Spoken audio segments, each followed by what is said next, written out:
네, 반갑습니다. AP투자연구소입니다. 자, 10월 5일 오늘 하루 증시는 어땠는지 같이 한번 살펴보도록 하겠습니다. 자, 먼저 코스피의 경우는 0.26% 상승 마감하였습니다. 반대로 코스닥은 1.64% 하락 마감하였는데요.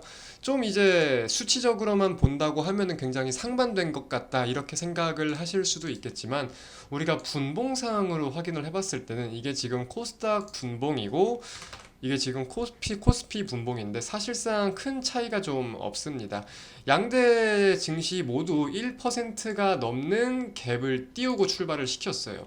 근데 이 갭에 대한 상승분을 다 반납을 시키고 코스피는 좀 혼조세를 보이면서 마감이 되었고 코스닥의 경우는 낙폭을 이후에 낙폭을 더 확대시키면서 마감이 되었다. 이 정도 차이를 생각을 해볼 수 있을 것 같습니다. 일단은 뭐 외국인에 대한 수급 체크를 해봤을 때 코스피는 그래도 외국인이 좀 매수를 하면서 마감이 됐던 점, 코스닥은 외국인이 매도를 하면서 마감이 된 점, 전반적으로 생각을 해볼 수가 있겠죠. 그리고 좀 특이사항이라고 볼 수 있는 우려감이 있는 게 선물 수급에 있어가지고 외국인이 1조 3천억 가량 지금 매도를 하고 있다라는 게 조금 우려감이 드는 내용이긴 합니다. 이제 뭐 내일도 그렇고 단기적으로는 이제 시장의 방향성이 유가와도 연동성을 보일 수 있지 않을까 생각이 들어요. 원래도 유가와 연동성을 계속해서 지켜봐야 했었지만 민감한 부분이기 때문에 이제 현지 시각으로 5일입니다. 오늘 저기 뭐야 오펙 플러스에서 정례 회의를 펼쳐요. 정례 회의를 펼치는데 지금 이제 논의되고 있는 토픽이 뭐냐라고 따져 봤을 때는 결국은 감산이죠. 감산. 지금으로서 감산은 거진 가시화가 됐고 이 감산의 폭이 뭐 100만 배럴이겠냐, 200만 배럴이겠냐, 하루 생산량을 어느 정도 감산할 것이냐에 대해서 조금 많은 내용들이 야기되고 있는데 이제 뭐 러시아나 사우디 같은 경우는 이제 200만 배럴 감산을 진행을 해야 된다라는 입장을 좀 밝히고 있는데 미국의 입장에서는 그렇지가 않습니다. 미국에서는 너무 과하다. 이 백악관의 입장이라고 볼 수 있겠죠. 그 정도까지 아니다. 과하다 이런 입장 좀 상반되는 입장을 밝히고 있는 상황인데 어떻게 결론이 날지는 뭐 아직까지는 잘 모르겠어요. 아무래도 이제 바이든 정부가 중간 선거를 좀 남겨둔 지 얼마 안 되는 지금 상황에서 국제 유가가 급등하는 현상은 결국 물가 급등에 대한 내용을 초래할 수 있고 여기에 대해서 또 인플레이션 심화와 매파적인 행보가 이어질 수 있다는 우려감까지 시민들 입장에서는 계속해서 악순환이 반복이 될 수 있는 내용이기 때문에 뭐 지지율에 대한 내용도 그렇고 전반적인 물가에 대한 내용도 그렇고 우려감이 큰 상황이 아닐까라고 좀 예측을 할 수 있을 것 같습니다. 그리고 이제 우리가 계속해서 살펴봐야 되는 게 환율이겠죠. 환율과 달러 인덱스에 대해서 계속 봐야 되는데 뭐 사실상 최근 증시의 흐름과 계속해서 맞물리는 부분들이 굉장히 많았어요. 지금 이제 어제 오늘 같은 경우는 조금 다른 부분도 물론 있기는 한데 자, 원달러 환율을 우리가 지금 확인을 해본다라고 하면은 개장 이후에 조금 이제 하락이래. 변동성을 좀 보였습니다. 이제 9시부터 뭐 3시까지면은 이 자리까지겠죠.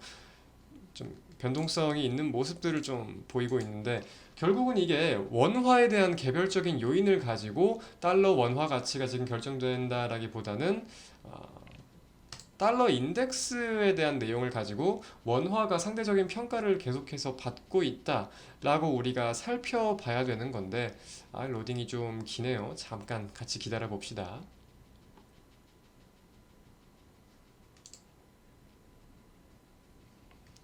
보시면은 이제 9시부터 한 3시 반까지 달러 인덱스, 달러 지수의 움직임과 원 달러 환율의 움직임이 거진 동조하죠. 그리고 지금 장 마감을 하고 나서 좀 달러 지수가 계속해서 올라가고 있는데 이 추세가 좀 이어질지도 지켜봐야 될 것 같아요. 결국은 또 강달러 현상이 이어질 것인지 매파적인 행보에 대한 우려감을 가지고 우리가 살펴봐야 되지 않을까 싶고요.